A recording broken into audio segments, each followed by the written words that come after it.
Hello दोस्तों, मैं सज्जन कुमार आप सभी का स्वागत करता हूं आपके अपने YouTube channel the assessee champions पे। आज मैं आपके लिए लेके आया हूं एक मॉडर्न हिस्ट्री का कंप्लीट सिलेबस और कंप्लीट क्लासेस, जिसके अंदर हम पढ़ेंगे पूरा मॉडर्न हिस्ट्री और सभी एग्ज़ाम का कवरेज इसके हो जाएगा। राजस्थान आरएस हो या फिर किसी भी state exam, CGL, CHSL, railway, defence, CDS, जहाँ भी मॉडर्न हिस्ट्री पूछा जाएगा उसका कंप्लीट कंटेंट एक बार में ही आप कंप्लीट एक जगह से पढ़ के ही पूरा कर लें, ऐसी मैंने कोशिश की है। तो आइए स्टार्ट करते हैं। आधुनिक भारतीय इतिहास, मॉडर्न इंडियन हिस्ट्री। जैसा कि आप लोग जानते हैं, मॉडर्न हिस्ट्री को अपन दो काल में पढ़ते हैं। एक तो 1757 से टाइम पीरियड से लेके 1885 तक, और दूसरा 1885 से लेके 1947 जहाँ तक भारत आज़ाद होता है वहाँ तक। कंप्लीट मॉडर्न हिस्ट्री को मैंने 8 चैप्टर्स में डिवाइड किया है, तो लगभग मैं कोशिश करूँगा कि इनको 8 क्लासों में पूरा ख़त्म किया जाए। जैसे कि पहला चैप्टर है भारत में यूरोपियों का आगमन, arrival of Europeans in India. यूरोपियों का आगमन, तो मॉडर्न हिस्ट्री की स्टार्ट ही यूरोपियों के आगमन चैप्टर से होती है। इसमें हम देखेंगे कि कैसे एक एक करके पहले पुर्तगीज़ इंडिया में आते हैं, उसके बाद डच, अंग्रेज़, डेनिश, फ्रांस, ये सब देश इंडिया में आते हैं और इनके बिटवीन युद्ध होते हैं, और उन युद्ध का इंडिया पे, भारत पे क्या असर पड़ता है, ये सब चीज़ें अपन फर्स्ट चैप्टर के दौरान पढ़ेंगे। सेकंड चैप्टर ब्रिटिश साम्राज्य का भारत में विस्तार, expansion of British empire in India. British का साम्राज्य का विस्तार कैसे हुआ, कैसे करके इन्होंने एक एक करके कैसे पूरे भारत पे कब्जा किया। सबसे पहले बंगाल, उसके बाद अवध, फिर उसके बाद नीचे कर्नाटका, मैसूर, इन सब के कब्जे कैसे किए धीरे धीरे करके। इसके अलावा पंजाब के महाराजा रणजीत सिंह के बारे में पढ़ेंगे, मैसूर के बहुत ही शक्तिशाली राजा टीपू सुल्तान के बारे में और हैदर अली के बारे में पढ़ेंगे। ये सेकंड चैप्टर में पढ़ेंगे सारी चीज़ें। थर्ड चैप्टर आता है ब्रिटिश काल की विभिन्न नीतियाँ। विभिन्न नीतियों में क्या शामिल है, जैसे कि इकोनॉमिक नीतियाँ। यहाँ पे इन्होंने क्या क्या इकोनॉमिक नीतियाँ अपनाई, उस इकोनॉमिक नीतियों में इनका भू राजस्व प्रणाली क्या थी, इनका एजुकेशनल रिफॉर्म क्या थे, इनको प्रेस की व्यवस्था क्या थी, और इसके अलावा रैयतवाड़ी व्यवस्था और महलवाड़ी व्यवस्था, इनके बारे में, परमानेंट सेटलमेंट, इनके बारे में विभिन्न नीतियों के अंतर्गत पढ़ेंगे। विभिन्न नीतियों के अंतर्गत इनकी प्रशासनिक नीतियाँ क्या थी, कैसे कैसे भारत में सिविल सेवा का इन्होंने आगे बढ़ाया, कैसे जुडिशरी को आगे बढ़ाया, कैसे कैसे इन्होंने सोशल रिफॉर्म किए। सोशल रिफॉर्म में जैसे सती प्रथा पे इन्होंने रोक लगाई, कई मैरिज लॉ भी इन्होंने बनाए। ये सब चीज़ें ब्रिटिश काल की विभिन्न नीतियों में चैप्टर 3 में डिस्कस करेंगे। चैप्टर 4 में डिस्कस करेंगे 1857 की क्रांति और अन्य विद्रोह। चैप्टर 4 में 1857 का द ग्रेट रिवोल्ट, इसके अलावा कुछ किसान विद्रोह, उसके अलावा कुछ जनजातीय विद्रोह और कुछ नागरिक विद्रोह भी सम्मिलित हैं। ये सब विद्रोह 1857 की क्रांति और अन्य विद्रोह, rebellion of 1857 and other rebellions, chapter 4 में डिस्कस करेंगे। उसके बाद चैप्टर 5 में हम डिस्कस करेंगे ब्रिटिश काल के प्रमुख गवर्नर। ब्रिटिश काल के दौरान जब 1857 की क्रांति को दबा दिया गया और शासन को ब्रिटिश क्राउन हैंडल करता है, वहाँ से पार्लियामेंट से कानून डायरेक्ट यहाँ पे चलाए जाते हैं इंडिया में, तो उनके गवर्नर्स एक के बाद एक गवर्नर्स यहाँ पे अपॉइंट होते हैं। उनके कार्यकाल में क्या एक्टिविटीज़ होती हैं, ये सब chapter 5 government of British, governor of British era, chapter 5 में डिस्कस करेंगे। चैप्टर 6 में डिस्कस करेंगे भारत के सामाजिक आर्थिक सुधार आंदोलन। इसमें हम बात करेंगे social and religious reform in India. इसमें राजा राम मोहन राय, ब्रह्म समाज और जो भी सामाजिक सुधार आंदोलन हुए हैं उनके बारे में डिस्कस करेंगे। चैप्टर 7 भारतीय राष्ट्रीय आंदोलन, इंडियन नेशनल मूवमेंट, ये सबसे इम्पोर्टेंट इसका चैप्टर रहेगा। ज़्यादातर क्वेश्चन हर एग्जाम में इससे बनते ही बनते हैं। भारतीय राष्ट्रीय आंदोलन जो सेकंड पार्ट मैंने मॉडर्न हिस्ट्री का बताया था, इसके अंतर्गत जो काल आएगा वो 1885 से लेके भारत आज़ाद हुआ 1947 का टाइम पीरियड भारतीय राष्ट्रीय आंदोलन जो कहा जाता है।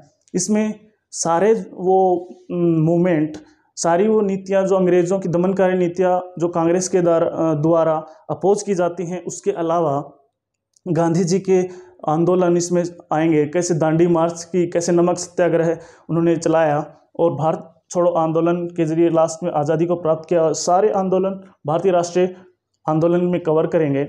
उसके बाद चैप्टर 8 में अपन विविध से मतलब जो टाइटल्स हो गए, को बुक्स हो गई, सारी चीज़ें जो भी बची हुई चीज़ें चैप्टर 8 में करेंगे। ऐसे करके मॉडर्न हिस्ट्री का कंप्लीट सिलेबस 8 चैप्टर में अपने करने की कोशिश करेंगे। ऐसा कि हम पहले से डिस्कस करते आ रहे हैं कि अलग अलग समय पे भारत में अलग अलग विदेशी ताकतों का आगमन हुआ। उसी सिलसिले में जैसे पहले ईरानियों ने भारत पे अटैक किया, उसके बाद इंडो ग्रीक लोगों ने भारत पे अटैक किया, उसके बाद में तुर्की और अरब देशों की इस्लामिक शक्तियों ने भारत पे आक्रमण किया। इसी सिलसिले में बाद में एंट्री होती है यूरोपियन कंपनियों की। यूरोपीय देशों की कंपनी बात करें तो सबसे पहले यूरोपीय देशों के आगमन में सबसे पहले जिस देश की कंपनी इंडिया में आती है उसका नाम है पुर्तगाल। पुर्तगाल देश की Portuguese company, the Portuguese east India company सबसे पहले आने वाली कंपनी है। तो सबसे पहली कंपनी पुर्तगीज़, जिसकी स्थापना 1498 में की गई थी और 1498 में यह इंडिया में आती है। दूसरे नंबर पे इंडिया में प्रवेश करने वाली कंपनी, दूसरे नंबर पे आगमन होता है डच जिसको नीदरलैंड या हॉलैंड बोलते थे। 1605 में डच की कंपनी इंडिया में आती है। तीसरे नंबर पे इंडिया में आने वाली कंपनी है इंग्लिश लोगों की company, English east India company. ये तीसरे नंबर पे 1608 में इंडिया में प्रवेश करती है। उसके बाद चौथे नंबर पे डेनिश कंपनी, जिसको डेनमार्क देश बोलते हैं, वहाँ की डेनिश ईस्ट इंडिया कंपनी जो 1620 में डेनिश लोग एज ए कंपनी के रूप में इंडिया में आते हैं। उसके बाद पाँचवें नंबर पे फ्रांस देश की फ्रांसीसी कंपनी इंडिया में प्रवेश करती है 1668 में। तो फ्रेंच लोग 1668 में सबसे बाद में आते हैं, सबसे पहले पुर्तगीज आते हैं। देखो यहाँ से पहला क्वेश्चन बन के तैयार होता है, यदि पूछ ले कि यूरोपियों के आगमन में सबसे पहले आने वाला देश कौन सा था, तो पुर्तगीज़ देश की Portuguese company, Portuguese east India company सबसे पहले इंडिया में आती है। सबसे लास्ट में आने वाली कंपनी फ्रांसीसी कंपनी सबसे लास्ट में आती है।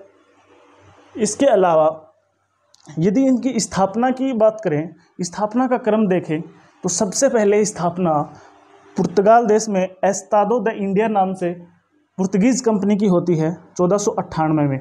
1498 में इस कंपनी का निर्माण होता है और वहीं पे उसी साल ये इंडिया भेज दी जाती है। लेकिन बाकी देशों में ऐसा नहीं था। 1600 में पुर्तगीज़ कंपनी के बाद सबसे पहले दूसरे नंबर पे यदि कोई कंपनी बनी थी वो तो ब्रिटिश ईस्ट इंडिया कंपनी थी, लेकिन उसको इंडिया आते आते 8 साल का टाइम लग जाता है। 8 साल तक वो इसी चीज़ का रिसर्च करते हैं कि इंडिया में कौन सी सल्तनत का शासन चल रहा है, वहाँ का रूलर कौन सी भाषा में बात करता है, वहाँ की क्या कल्चर है, इसको समझने में वो 8 साल लगा देते हैं। और उनसे पहले उसके बाद बनी हुई कंपनी जो कि डच या Netherland company, Dutch East India company का निर्माण 1602 में हुआ था और 3 साल बाद ही वो दूसरे नंबर पे इंडिया में आ जाती है। पुर्तगीज़ कंपनी के बाद में दूसरे नंबर पे जो कोई कंपनी आती है वो डच है, लेकिन डच कंपनी का निर्माण 1602 में हुआ था ईस्ट इंडिया कंपनी के बाद में। तो यदि स्थापना का क्रम पूछे तो उसमें ये इंटरचेंज हो जाएंगे। उसके बाद तो आगे सेम है डेनिश कंपनी 1616 में बनती है और 4 साल बाद 1620 में इंडिया आ जाती है। ऐसे ही फ्रांसीसी ईस्ट इंडिया कंपनी 1664 में बनती है और 4 साल बाद 1668 में इंडिया आती है। तो इनकी सन अपने को याद रखनी है और इसका सीक्वेंस भी क्वेश्चन में बहुत बार पूछता है। 4 ऑप्शन दे देगा और सीक्वेंस आगे पीछे कर देगा कि निम्न में से सही सीक्वेंस कौन सा है, इंडियन कंपनियों के यूरोपीय कंपनियों के इंडिया में आगमन का सही क्रम क्या है। तो सही क्रम इसका पूछ सकता है और स्थापना का भी सही क्रम पूछ सकता है। तो दोनों क्वेश्चन बनते हैं। अब आगे ये बात अपने का क्वेश्चन ये बनता है कि भारत में यूरोपीय कंपनियों का आगमन का कारण क्या था, उस कारण को जानते हैं। यूरोपीय कंपनियों का इंडिया में आने का सबसे प्रमुख कारण था मसाला व्यापार। देखिए, यूरोपीय देशों में मसाले का बहुत ज़्यादा उपयोग होता था क्योंकि उस टाइम में रेफ्रिजरेटर का विकास नहीं हुआ था, फ्रिज का विकास नहीं हुआ था। तो मीट को ज़्यादा दिनों तक सुरक्षित रखने के लिए उन लोगों को मसालों की ज़रूरत पड़ती थी। तो मसालों के लिए वो लोग ईस्टर्न देशों से, देखिए ये इंडिया का मैप है, यहाँ से ये टर्किश और यहाँ पे यूरोपीय देश हैं। तो यहाँ से इंडिया की कुछ व्यापारी यहाँ से टर्किश सारा मसाला और यहाँ पहुँचाते थे। यहाँ से ये टर्किश माल इटली में, यूरोप के इटली में पहुँचा दिया जाता था भूमध्य सागर के थ्रू, और यहाँ से सारे यूरोप में स्पाइसेस की सप्लाई की जाती थी। लेकिन 1453 में क्या होता है कि 1453 में उस्मानिया सल्तनत का यहाँ पे तुर्की में एक स्थान होता है कुंतुस्तुनिया। तो कुंतुस्तुनिया पे उस्मानिया सल्तनत का कब्जा हो जाता है और मसाला व्यापार अवरुद्ध हो जाता है। यहाँ से इंडिया से और डायरेक्ट मसाला व्यापार अवरुद्ध हो जाता है। तो इस मसाला व्यापार के अवरुद्ध होने से वहाँ ब्रिटेन, डेनमार्क और जितनी भी कंपनियां हैं, इनके सभी देशों ने डिसाइड किया कि हम अपना खुद का एक रास्ता बनाएंगे और डायरेक्ट इंडिया से व्यापार करेंगे। तो इस एक तो रीज़न ये था यूरोपीय कंपनियों का इंडिया में आने का। दूसरा कि भारत में यूरोपीय का आगमन के कारण क्या थे। भारत में यूरोपियन के आगमन के कारण में से सबसे मेन कारण था 1453 में उस्मानिया सल्तनत का कुंतुस्तुनिया व एशिया माइनर पर कब्जा हुआ। दूसरा कारण ये था कि उस टाइम यूरोप में पुनर्जागरण हुआ, जिससे कि वैज्ञानिक आविष्कार हुए। आप बोलोगे कौन से वैज्ञानिक आविष्कार? तो यहाँ पे अच्छे अच्छे यंत्र बनाए गए, जैसे दिशा सूचक यंत्र बनाया गया, मानचित्र, बहुत अच्छे पैमाने पे मानचित्र का विकास हुआ, जिससे कि सही डायरेक्शन में जाने में मदद मिली। और जहाज़ों का निर्माण बड़ी तेज़ी से, अच्छी क्वालिटी के वहाँ पे अच्छे कंपोनेंट और लगा के अच्छे जहाज़ बनाए गए, जिससे लंबी लंबी दूरी पे जहाज़ आसानी से व्यापार कर सकते थे और नए नए देशों का खोज कर सकते थे। और राजाओं ने खूब सपोर्ट किया, जिससे कि नए समुद्री मार्गों का विकास किया जा सके। और इसी के तहत एक तो ये रीज़न था, मसाला व्यापार अवरुद्ध हुआ। दूसरा रीज़न, वहाँ पे वैज्ञानिक तकनीका का विकास हुआ। दोनों के कारण नतीजा ये हुआ कि नवीन समुद्र मार्गों की खोज हुई और पुर्तगाल ने सबसे यहाँ पे ब्राज़ील की खोज की। उसी सिलसिले में सबसे पहले स्पेन के यात्री कोलंबस ने 1492 में अमेरिका की खोज की और 1498 में वास्को डी गामा ने भारत की खोज की। ब्रिटेन में कुक नामक नाविक ने ऑस्ट्रेलिया की खोज की और तस्मानिया हॉलैंड ने न्यूजीलैंड की खोज की। ये सभी नतीजे वैज्ञानिक आविष्कार और इनकी नीड, मसालों की नीड, इतनी डिपेंडेंसी यहाँ यूरोप में ख़त्म होने से, ये मेन रीज़न था कि इन लोगों ने नए समुद्री मार्गों का विकास किया और पुर्तगाल ने ब्राज़ील, वास्को डी गामा। सबसे इम्पोर्टेंट क्वेश्चन बनता है यहाँ पे, कोलंबस ने अमेरिका की खोज 1492 में की। ये कोलंबस स्पेन का यात्री था, तो ये चीज़ ध्यान में रखनी पड़ेगी। वास्को डी गामा ने भारत की खोज 1498 में की और पुर्तगाल ने ब्राज़ील की खोज की। इसी तरह ब्रिटेन के कुक ने ऑस्ट्रेलिया की खोज की और तस्मानिया हॉलैंड ने न्यूजीलैंड की खोज की। यूरोपीय कंपनियों के आने का क्रम जाना, उसके बाद में यूरोपीय कंपनियों का आने का कारण जाना। अब हम जानते हैं कि यूरोपीय कंपनियां, कौन कौन सी कंपनियां कहाँ कहाँ आई, इंडिया के कौन कौन से हिस्सों में आई और उन्होंने अपना पहला केंद्र कहाँ कहाँ स्थापित किया। तो इसी सिलसिले में पहली कंपनी अपने को पता है पुर्तगीज कंपनी आई थी 1498 में। पुर्तगीज कंपनी ने सबसे पहले केरला के कोच्चि में यहाँ पे पहली फैक्ट्री बनाई। लेकिन उससे पहले की कहानी देखते हैं।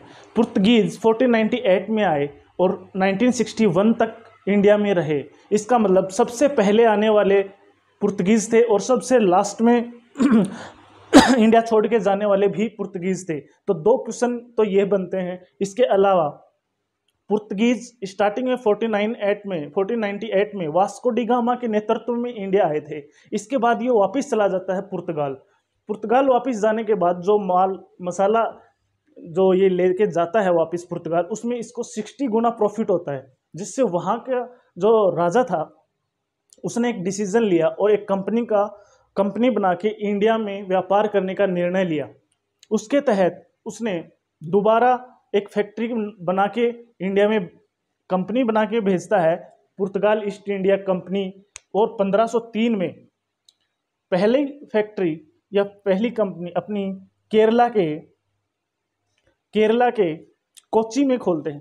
तो एक क्वेश्चन ये भी बनता है कि पुर्तगीज की पहली फैक्ट्री कहाँ पे लगी, तो केरला के कोच्चि में पहली फैक्ट्री लगी, 1503 में लगी। सबसे पहले आने वाली कंपनी पुर्तगीज कंपनी, सबसे लास्ट में इंडिया को छोड़ के जाने वाली कंपनी पुर्तगीज कंपनी। ये 5 क्वेश्चन। और वास्को डी गामा के नेतृत्व में आई और दोबारा 1503 में कंपनी का फॉर्मेशन हुआ। ये 5 क्वेश्चन फैक्ट इसके याद रखने हैं। दूसरे नंबर पे अपने को पता है डच कंपनी आई थी। डच कंपनी 1605 में यहाँ आती है और 1759 तक यहाँ पे रूल करती है। इसके बीच में इसका पहला केंद्र कहाँ स्थापित होता है, तो इसका पहला केंद्र आंध्र प्रदेश के मसूलीपट्टनम में खोलते हैं। ये 1605 में पहला सेंटर, पहली फैक्ट्री आंध्रा के मसूलीपट्टनम में खोलते हैं। इसके साथ तीसरे नंबर पे, अब तो आपको पता लग गया होगा, तीसरे नंबर पे अंग्रेज ईस्ट इंडिया कंपनी इंडिया में आती है और पहली फैक्ट्री यह 1608 में इंडिया में आते हैं और 1947 तक यहाँ पे रूल करते हैं। लेकिन पहली फैक्ट्री इनकी 1611 में लगती है और 1611 में मसूलीपट्टनम आंध्र प्रदेश में ही इनकी फैक्ट्री लगती है, जहाँ पे ऑलरेडी डच की कंपनी थी। वहीं पे तीसरे नंबर पे आए अंग्रेज़ों की भी कंपनी आंध्रा के मसूलीपट्टनम में लगती है और यहाँ इनके आने के 3 साल बाद 1611 में ये लोग सक्सेसफुल हो पाते हैं, जबकि 1605 में पहले से डच लोग यहाँ से ऑलरेडी फैक्ट्री लगा चुके थे। इसके डिले के पीछे का एक कारण ये था कि ये लोग 1608 में आते ही उस टाइम दिल्ली में मुगल बादशाह जहांगीर का शासन था। तो जहांगीर ने इनको फैक्ट्री लगाने, इन्होंने पहले परमिशन मांगी थी सूरत की। सूरत में फैक्ट्री लगाने के लिए अंग्रेज लोग जहांगीर के पास गए। अंग्रेज़ों को जहांगीर के द्वारा मना किए जाने के बाद इन्होंने 1608 में दोबारा इनको मसूलीपट्टनम में ही फैक्ट्री लगाने की परमिशन मिली। इसलिए इनको 3 साल लेट होना और 1608 में आने के बाद 1611 में पहली फैक्ट्री आंध्र प्रदेश के मसूलीपट्टनम में लगाया। इसके बाद चौथे नंबर पे जो कंपनी आती है वो डेनिश कंपनी। ये 1606 में इंडिया आते हैं और 1745 तक यहाँ पे रहते हैं। डेनिश लोग 1616 में आते हैं, 1745 तक यहाँ रहते हैं। इम्पोर्टेंट बात ये है कि पहले केंद्र इनका कहाँ था, तो इनका पहला केंद्र ना तो केरला में था ना आंध्रा में था, इनका था तमिलनाडु में। तमिलनाडु में प्रथम केंद्र ट्रंकबार में था इनका। 1620 में पहली फैक्ट्री ट्रंकबार में डेनिश लोगों ने लगाई। ये इंपॉर्टेंट क्वेश्चन है। इसके बाद में फिर फ्रांसीसी कंपनी सबसे लास्ट में आने वाली कंपनी थी, लेकिन 1668 में आती है और 1954 तक इंडिया में रहती है। तो इनकी पहली फैक्ट्री 1668 में सूरत में लगती है। और इसके आगे हम इन 5 कंपनियों के पहले केंद्र कहाँ कहाँ पे थे ये डिस्कस कर चुके हैं। अब सबसे पहले अपन लेते हैं पुर्तगीज कंपनी को और आगे डिस्कस करते हैं।